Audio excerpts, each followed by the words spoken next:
We're now on chapter 6, page 97 of The Great Gatsby by F. Scott Fitzgerald.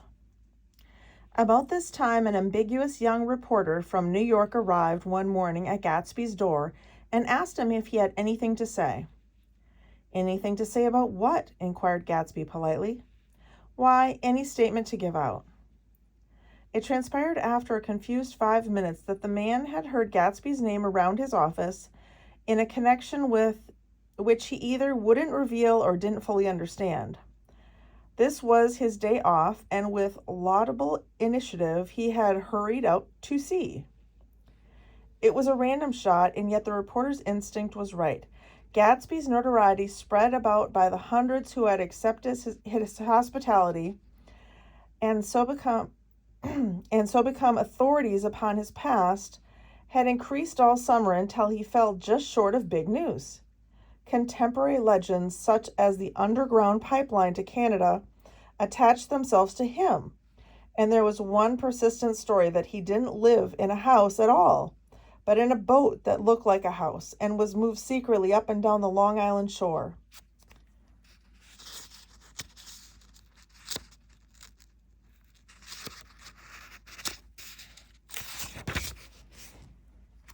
Just why these inventions were a source of satisfaction to James Gatz of North Dakota isn't easy to say. James Gatz, that was really, or at least legally, his name. He had changed it at the age of 17 and at the specific moment that witnessed the beginning of his career, when he saw Dan Cody's yacht drop anchor over the most insidious flat of salt of Lake Superior.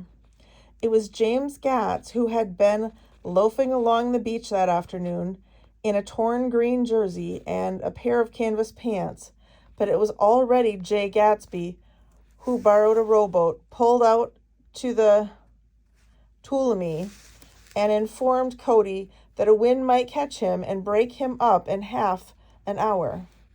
I suppose he'd had the name ready for a long time, even then. His parents were shiftless and unsuccessful farm people. His immigration had never really accepted them as his parents at all. The truth was that J. Gatsby of West Egg, Long Island, sprang from his Platonic conception of himself. He was a son of God, a phrase which, if it means anything, means just that. And he must be about his father's business, the service of a vast, vulgar, and a meticulous beauty. So he invented just the sort of J. Gatsby that 17-year-old boy would be likely to invent, and to his conception he was faithful to the end. For over a year he had been beating his way along the south shore of Lake Superior as a clam digger and a salmon fisher, or in any other capacity that brought him food and bed. His brown, hardening body lived naturally through the half-fierce, half-lazy work of the bracing days. He knew women early, and since they spoiled him, he became contemptuous of them, of young virgins, because they were ignorant of the others, because they were hysterical about things which in his overwhelming self-absorption he took for granted. But his heart was in constant turbulent riot. The most grotesque and fantastic conceits haunted him in his bed at night. A universe of ineffable gaudiness spun itself out in his brain, while the clock ticked on and the washstand and the moon soaked with wet light his tangled clothes upon the floor. Each night he added to the pattern of his fancies until drowsiness closed down upon some vivid scene with an oblivious embrace. For a while, these reveries provided an outlet for his imagination. They were a satisfactory hint of the unreality of reality, a promise that the rock of the world was founded securely on a fairy's wing. An instinct toward his future glory had led him, some months before, to the small Lutheran college of St. Olaf in southern Minnesota. That's so funny. I went to St. Olaf College. and it's in Northfield, Minnesota. He stayed there 2 weeks, dismayed at its ferocious indifference to the drums of his destiny, to destiny itself, and despising the janitor's work with which he was to pay his way through. Then he drifted back to Lake Superior, and he was still searching for something to do on the day that Dan Cody's yacht dropped anchor in the shallows alongshore.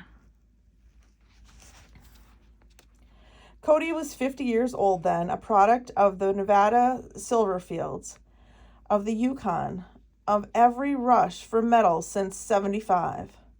The transactions in Montana copper that made him many times a millionaire found him physically robust but on the verge of soft-mindedness. And suspecting this, an infinite number of women tried to separate him from his money. The none too savory ramifications by which Ella Kay, the newspaper woman, played Madame de Maintenon was his weakness, and sent him to sea in a yacht were common knowledge to the turgid sub-journalism of 1902. He had been coasting along all too hospitable shores for 5 years when he turned up as James Gats's destiny in Little Girl Bay.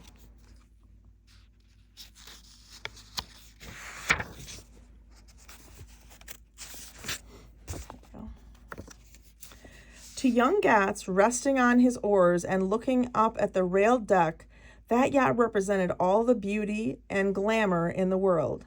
I suppose he smiled at Cody. He was probably discovered that people like him when he smiled. At any rate, Cody asked him a few questions. One of them elicited the brand new name, and found that he was quick and extravagantly ambitious. A few days later, he took him to Duluth and bought him a blue coat, 6 pairs of white duck trousers, and a yachting cap.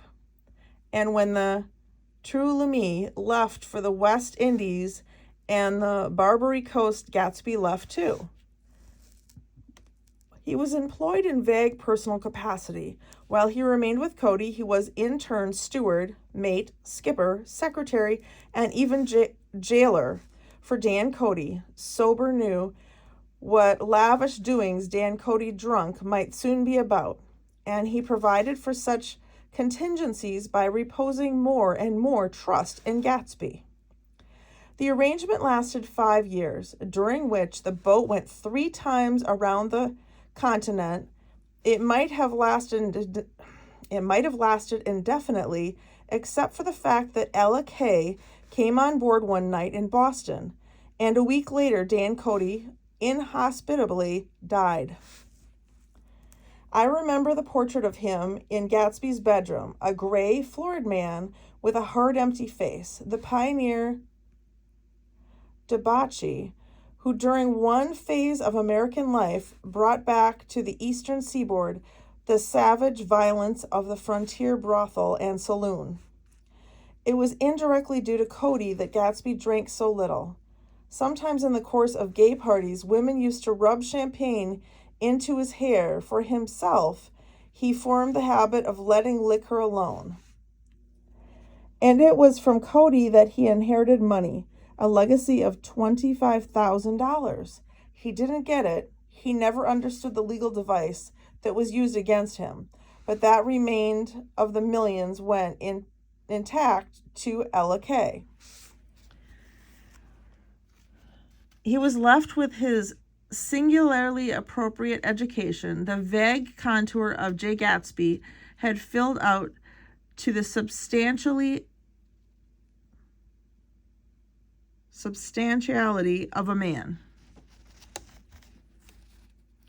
He told me all this very much later, but I've put it down here with the idea of exploding these first wild rumors about his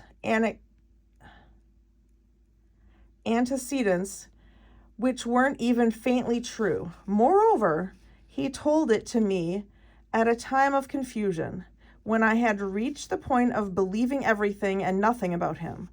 So I take advantage of this short halt while Gatsby, so to speak, caught his breath to clear this set of misconceptions away. It was a halt, too, in my association with his affairs. For several weeks, I didn't see him or hear his voice on the phone. Mostly, I was in New York, trotting around with Jordan and trying to integrate myself with her senile aunt. But finally, I went over to his house one Sunday afternoon. I hadn't been there 2 minutes when somebody brought Tom Buchanan in for a drink. I was startled, naturally, but the really surprising thing was that it hadn't happened before. They were a party of 3 on horseback, Tom and a man named Sloane and a pretty woman in a brown riding habit who had been there previously. "I'm delighted to see you," said Gatsby, standing on his porch. "I'm delighted that you dropped in." As though they cared. "Sit right down, have a cigarette or a cigar." He walked around the room quickly, ringing bells. "I'll have something to drink for you in just a minute."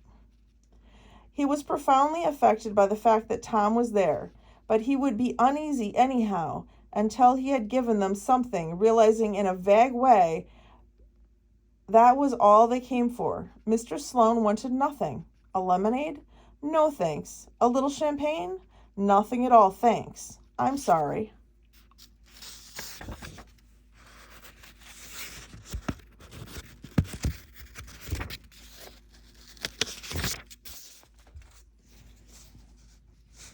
"Did you have a nice ride?" "Very good roads around here."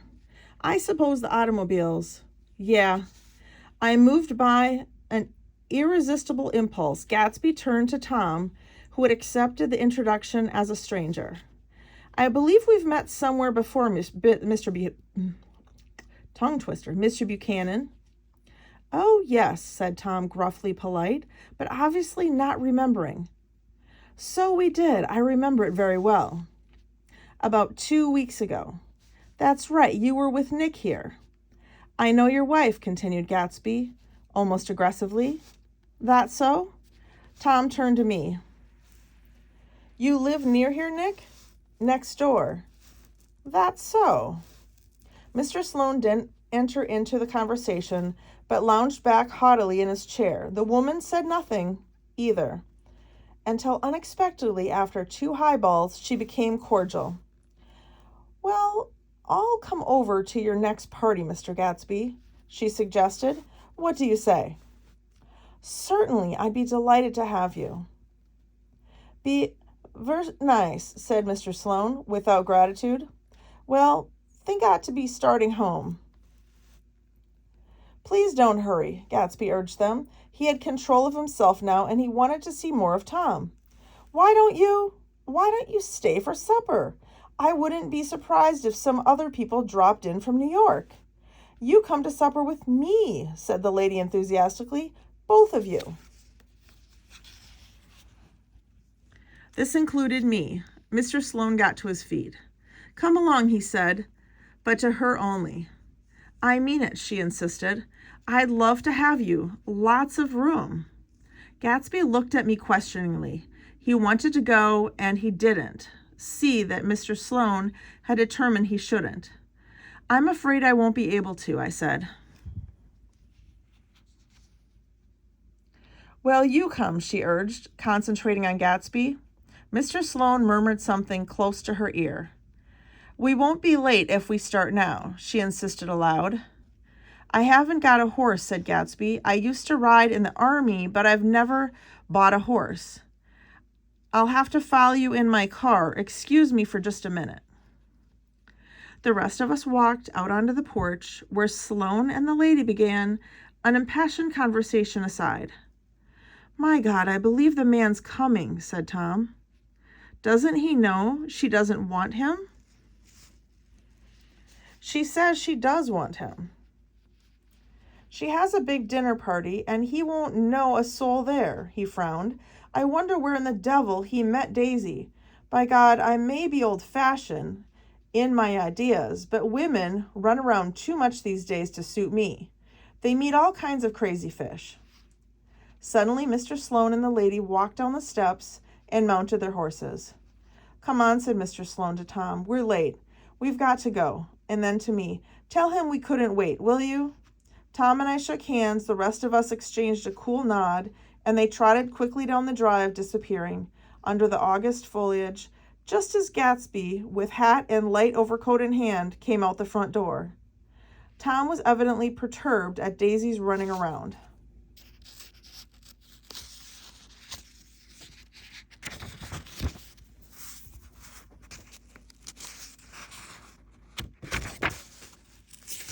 So I could just turn the page. Alone, for on the following Saturday night, he came with her to Gatsby's party. Perhaps his presence gave the evening its peculiar quality of oppressiveness. It stands out in my memory from Gatsby's other parties that summer.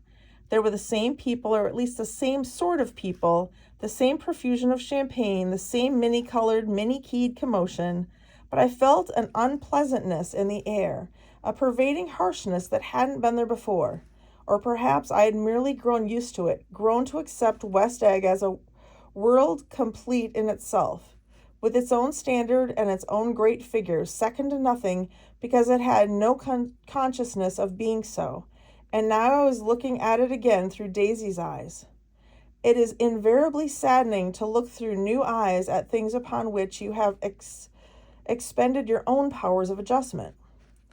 They arrived at twilight, and as we strolled out among the sparkling hundreds, Daisy's voice was playing murmurous tricks in her throat.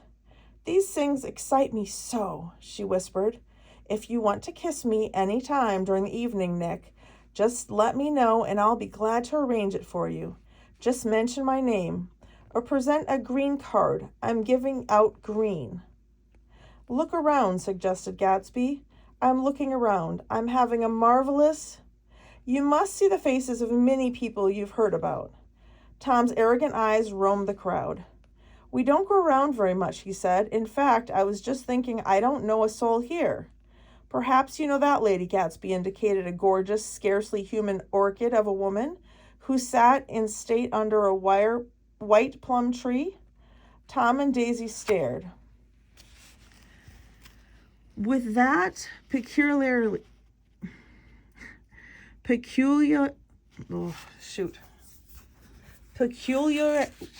can't say it. Peculiarly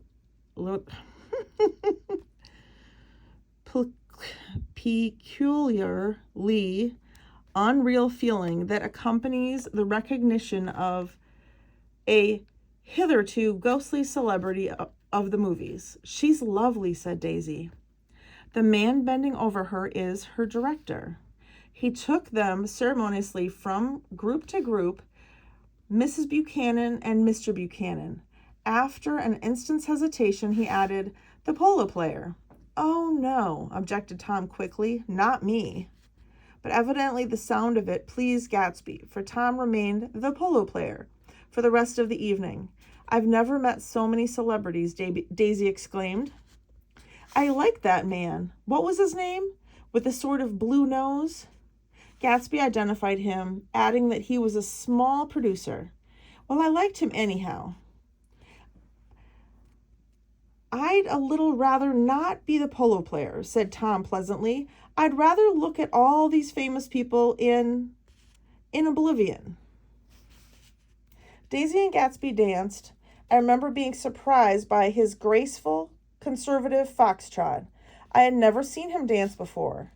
Then they sauntered over to my house and sat on the steps for half an hour, while at her request I remained watchfully in the garden, "in case there's fire or a flood," she explained, "or any act of God." Tom appeared from his oblivion as we were sitting down to supper together. "Do you mind if I eat with some people over there?" he said. "A fellow's getting off some funny stuff." "Go ahead," answered Daisy genially. "And if you want to take down any addresses, here's my little gold pencil."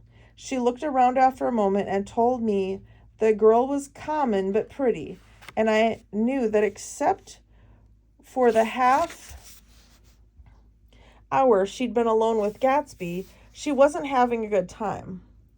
We were at a particularly tipsy table. That was my fault. Gatsby had been called to the phone, and I'd enjoyed these same people only 2 weeks before. But what had amused me then turned septic on the air now. How do you feel, Miss Bedecker? The girl addressed was trying unsuccessfully to slump against my shoulder. At this inquiry, she sat up and opened her eyes. Wha? A massive and lethargic woman, who had been urging Daisy to play golf with her at the local club tomorrow, spoke in Miss Bedecker's defense. Oh, she's all right now. When she's had 5 or 6 cocktails, she always starts screaming like that. I tell her she ought to leave it alone. I do leave it alone, affirmed the accused hollowly.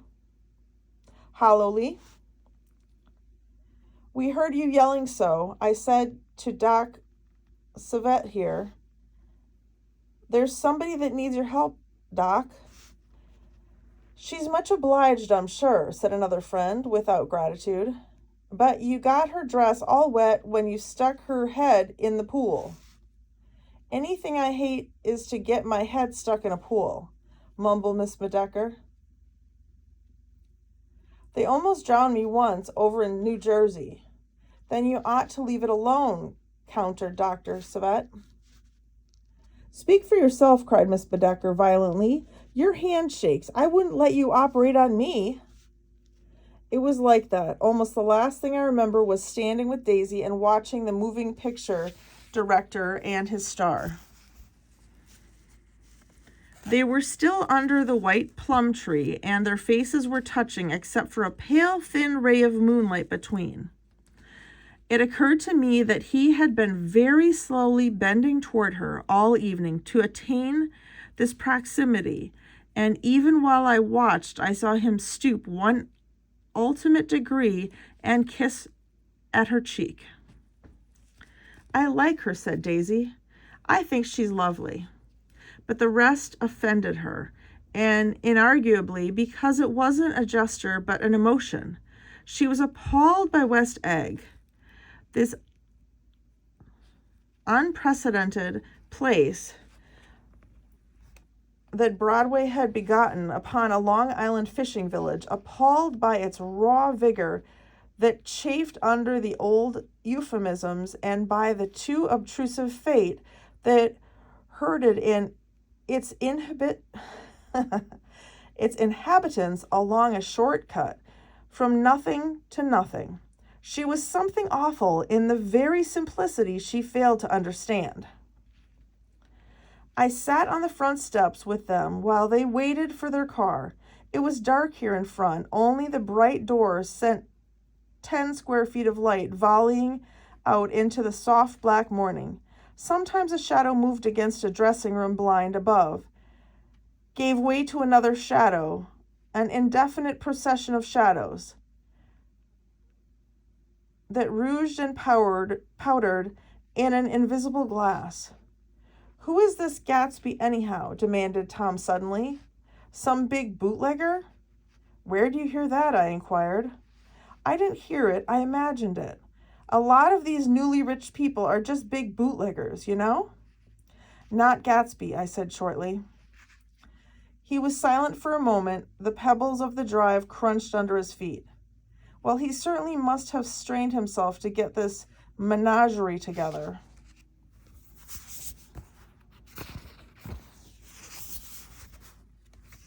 A breeze stirred the gray gaze of Daisy's fur coat. At least they're more interesting than the people we know, she said with an effort. You didn't look so interested. Well, I was. Tom laughed and turned to me. Did you notice Daisy's face when that girl asked her to put her under a cold shower? Daisy began to sing with the music in a husky, rhythmic whisper, bringing out a meaning in each word that it had never had before and would never have again. When the melody rose, her voice broke up sweetly, following it in a way contralto voices have, and each change tipped out a little of her warm human magic upon the air. Lots of people come who haven't been invited, she said, suddenly. That girl hadn't been invited. They simply forced their way in, and he's too polite to object. I'd like to know who he is and what he does, insisted Tom, and I think I'll make a point of finding out. I can tell you right now, she answered. He owned some drugstores, a lot of drugstores. He built them up himself. The dilatory limousine came rolling up the drive. Good night, Nick, said Daisy. Her glance left me and sought the lighted top of the steps, where 3 o'clock in the morning, a neat, sad little waltz of the year, was drifting out the open door. After all, in the very casualness of Gatsby's party, there were romantic possibilities totally absent from her world. What was it up there in the song that seemed to be calling her back inside? What would happen now in the dim, incalculable hours? Perhaps some unbelievable guest would arrive, a person infinitely rare and to be marveled at, some authentically radiant young girl who, with one fresh glance at Gatsby, one moment of magical encounter, would blot out those 5 years of unwavering devotion. I stayed late that night. Gatsby asked me to wait until he was free, and I lingered in the garden until the inevitable swimming party had run up, chilled and exalted, from the black beach, until the lights were extinguished in the guest rooms overhead. When he came down the steps at last, the tanned skin was drawn unusually tight on his face, and his eyes were bright and tired. She didn't like it, he said immediately. Of course she did. She didn't like it, he insisted. She didn't have a good time. He was silent, and I guessed at his unutterable depression. I feel far away from her, he said. It's hard to make her understand. You mean about the dance? The dance. He dismissed all the dances he had given with a snap of his fingers. Old sport, the dance was unimportant. He wanted nothing less of Daisy than that she should go to Tom and say, I never loved you. After she had obliterated 4 years with that sentence, they could decide upon the more practical measures to be taken. One of them was that, after she was free, they were to go back to Louisville and be married from her house, just as if it were 5 years ago. And she doesn't understand, he said. She used to be able to understand. We'd sit for hours. He broke off and began to walk up and down a desolate path of fruit rinds and discarded favors and crushed flowers.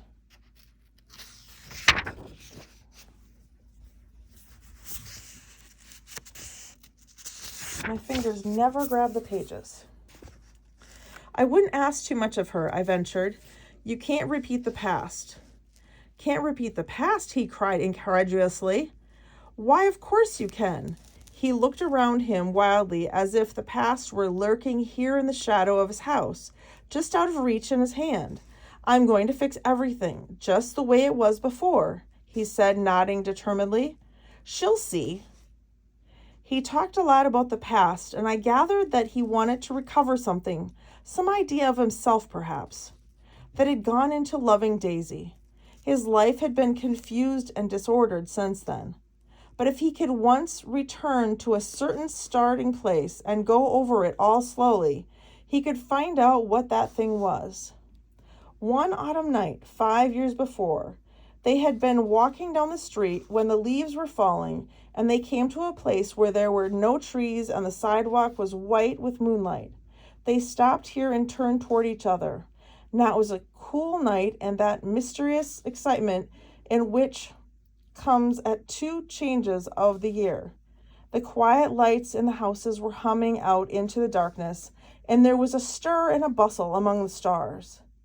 Out of the corner of his eye, Gatsby saw that the blocks of the sidewalks really formed a ladder and mounted to a secret place above the trees. He could climb up to it if he climbed alone, and once there he could suck on the pap of life, gulp down the incomparable milk of wonder. His heart beat faster and faster as Daisy's white face came up to his own. He knew that when he kissed this girl and forever wed his unutterable visions to her perishable breath, his mind would never romp again like the mind of God. He had waited, listened for a moment longer to the tuning fork that had been struck upon a star. Then he kissed her. At his lips' touch, she blossomed for him like a flower, and the incarnation was complete. Through all he said, even though his appalling sentimentality, I was reminded of something, an elusive rhythm, a fragment of lost words that I had heard somewhere a long time ago. For a moment, a phrase tried to take shape in my mouth, and my lips parted like a dumb man's, as though there was more struggling upon them than a wisp of startled air. But they made no sound, and what I had almost remembered was uncommunicable forever.